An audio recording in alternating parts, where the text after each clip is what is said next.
Welcome to It's Post Time, an interview series focusing on the vital thoroughbred industry in Maryland, presented by the Maryland Thoroughbred Partnership.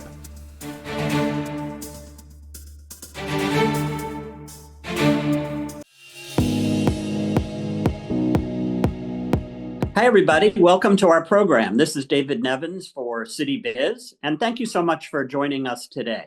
Our guest today is Michael Behrens, and he is the founder and CEO of MyRacehorse. Michael, thank you for joining us today. Glad to be here. Thanks for having me.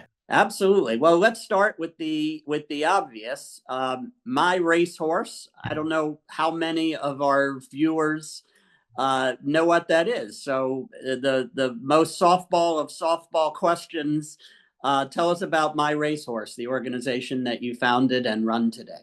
Yeah, MyRacehorse it runs in mainly the U.S. and Australia, and with a pretty simple goal is to make racehorse ownership at the most intimate level available to anyone. So we basically democratize racehorse ownership by taking the price to get involved down to as little as maybe $50 to $100. And it's brought in just over 100,000 people so far since we've launched.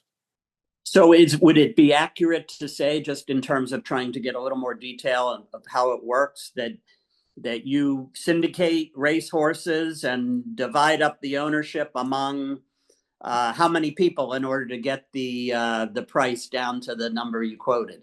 Yeah, we buy some of the most elite bloodstock in the world. One of the things about MyRacehorse is that we didn't want to just make fans.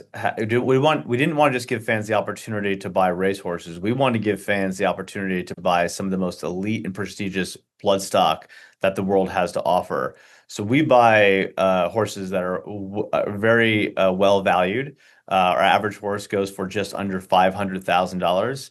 Our average investment minimum is about $100, and the average horse has about 3,000 owners in it across the globe. We have some horses that are as high as 7,200 owners, and some as low as a couple hundred. But in order to basically be able to buy the type of bloodstock we can buy, the horses that can compete on the biggest days, which I know we're going to get into in a second, we have to pay a pretty penny, and that brings a lot. We have to bring a lot of people together. So we use our platform to allow people to come in, find the horses they want to basically pool their money together to buy, and they go off and buy, some of these horses that have accomplished some pretty great things on the racetrack. So, I mean, it sounds like a fascinating business, and I guess I'd say really fun too. I'll presume it's a good and profitable business for you also. So do you acquire the horse before you acquire the owners of the horse, or vice versa, or a little bit of both? Share with us some of that detail. No, it's a really good question. It's a little bit of both. We have a platform, so you have an app. So the majority of our engagement and our customer acquisition and our owner updates take place in the MyRacehorse app. So we knew when 1,000 people or 2,000 or 3,000 or 7,200 people came together to own a racehorse, that technology was going to have play a big role. So somebody who likes the idea of owning a racehorse comes to MyRacehorse, they download the app, they have to set up an account, it's free to set up. And once that account is set up, they get to view all the different offerings that we have across the globe. Right now, you can only actually buy in the jurisdiction in which you reside. So if you're a U.S. resident, you can buy U.S. horses. If you're an Australian resident, you can buy Australia horses. Actually, New Zealand and Australia are able to kind of cross-pollinate, but it's a little bit restricted in the UK is the UK. So you come in, you basically say that you're interested, you have access to all the horses that are available, and then we go out and acquire horses and present maybe a horse every 2 to 3 weeks. On average, we're launching horses at any one time. There's 4 or 5 horses on the platform. We know that some people like to have maybe a trainer from California. Others like to have a kind of smaller trainer from Florida. Everybody's got different kind of aspirations. Some people like turf pedigrees. Some people like dirt pedigrees. We're trying to give a little bit of everything through the MyRacehorse app. So you come on, you kind of go through all the videos, the content, the pedigree, the interviews, find what's right for you, pick kind of what you're comfortable investing. And some people will stick to the minimums and other people like to fire away for more significance. It all takes about a minute or two to go ahead and become an owner on the app. And then so that is that combination. Like we have about 150,000 users that use the app and are looking for opportunities. And so when we launch a new horse, new people will come in, but a lot of our existing, customers will buy into that as well. Is there an opportunity? And I realize, not all horses win and not all horses are profitable, but is there an opportunity for return on investment, or what percentage of it is just the pride and I guess I'll say the coolness of being able to say you own a horse? Well, it is very fun and prideful and exciting to own a racehorse, so that's true. And I'm glad you asked that question because I think what makes us a little bit different, we're not the first company, this is not the first product that's tried to democratize racehorse ownership and make the experience of owning a racehorse available to all. But what's very unique about what we did is we actually wanted when you had a horse that was profitable, when you had a horse, and it's tough to do, but when you get that horse that crosses the wire first or gets a good stallion deal or sells to a breeder as a broodmare, and there's a windfall of appreciation, you want to benefit in that. That's part of the fun of the game. Part of the thrill is the opportunity to be part of the upside. So we do actually submit all of our horses to the Securities Exchange Commission so they can become a qualified security, which allows us to share the profit. In Australia, we do the same thing through ASIC. So basically what's happened is we've actually turned the horse into a registered security. It's not a registered, we use private exemption, but it's a security. So you get to have the benefits of profit, which is what other companies prior to us had to be very, very careful about, because once you basically go ahead and you want to share the profits, you have to then be governed by the rules of FINRA. You have to be governed by the rules of the SEC, which is no easy task. And I think it's why people haven't done it prior to MyRacehorse. But we thought you can't have the experience, the fun, the joy, and the excitement with also by removing kind of the upside. We think it all has to kind of work together. I think we get into it when we get owning racehorses. We understand that it's risky. We understand that most horses don't make money. We don't sell our Google stock or our Tesla stock to buy racehorses. But if we're lucky enough to have a star, we want the benefits. I always kind of equate it to going to Vegas. Like when my wife and I go to Vegas, we know we're probably going to lose, right? But we love the drink, the food, the entertainment. But every time we go, like, well, maybe this is the time that we strike Right. it rich and that hard 7 hits, hard 8 hits a few times on the craps table. And what we wanted to bring is real, authentic ownership. And so with my racehorses, we give you the experience, we give you access to the paddock and the winner circle and the owner updates and the jockeys and all that kind of good stuff. And then if you're lucky enough to have one of those few that hit it big, you get to participate in those profits. So communications, I would imagine, with the cadre of owners is pretty important. And I think, correct me if I'm wrong, but you have had the opportunity to tell your investors at least once that their horse won the Preakness, if I'm not mistaken. Correct? Yeah, we did. It was probably one of the most impactful, meaningful, and defining moments for my racehorse was when we won the Preakness with Seize the Gray and D. Wayne Lucas.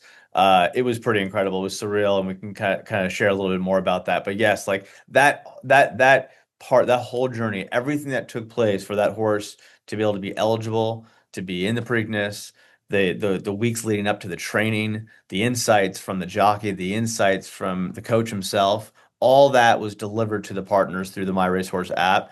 We had experiences, we had tons of people coming out to the races.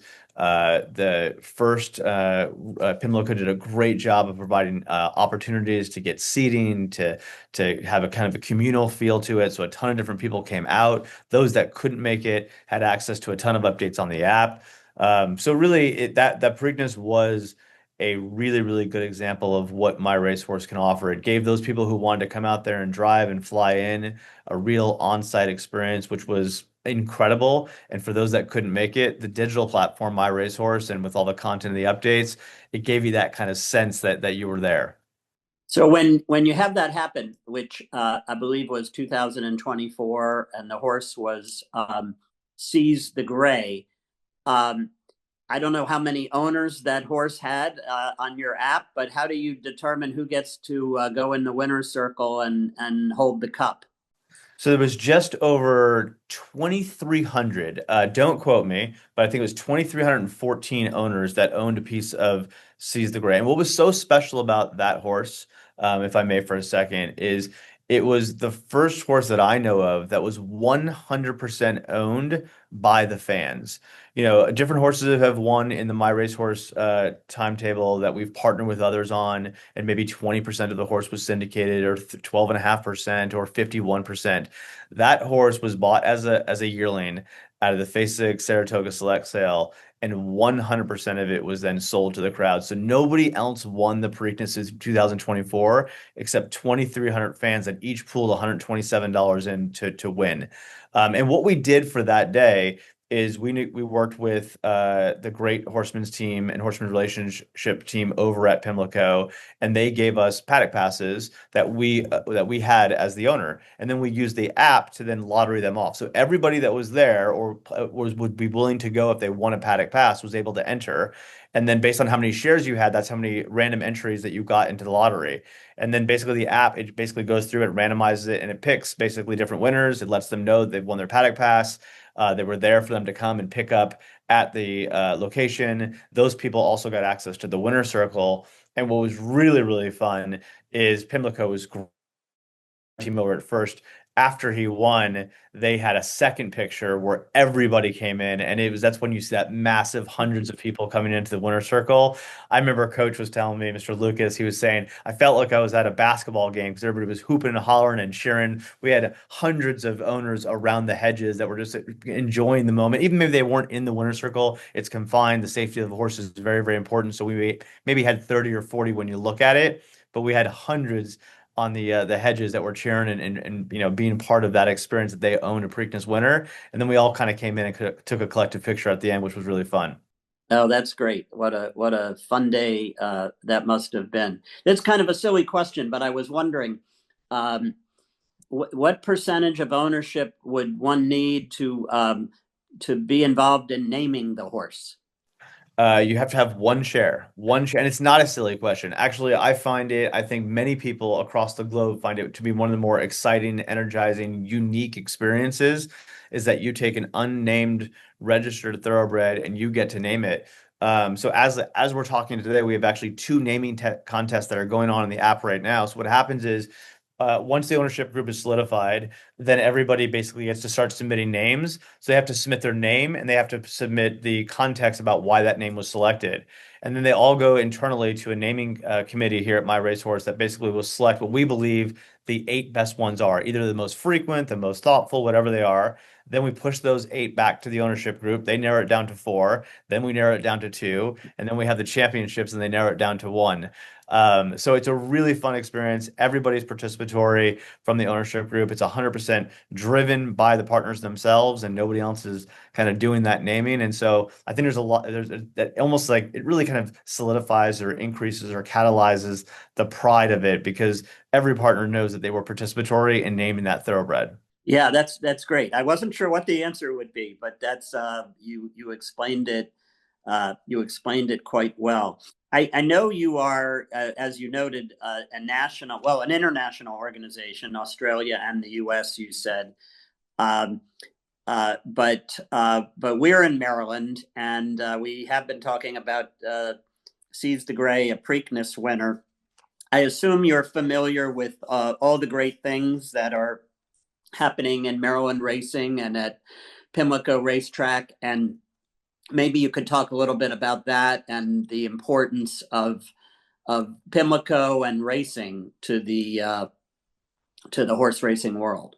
Sure. I mean, as someone who thinks a lot about the health and the vibrancy and the growth of horse racing being the largest fractional ownership platform in the world, we think a lot about kind of what drives it. And, obviously, personally for us, we are always going to have a deep, deep connectivity to Maryland racing. I mean, it was one of the most prolific, meaningful wins that we've had in our career. It was one of the greatest experiences individually of my life. I know for 2,300 partners and for our overall brand. But I think more importantly that, I mean, when you look at racing in Maryland, I mean, I don't know if it's true, but I think like the Jockey Club of Maryland goes back to before the U.S. was, the kind of, created. Like, I think that, I mean, the Maryland racing is part of tradition.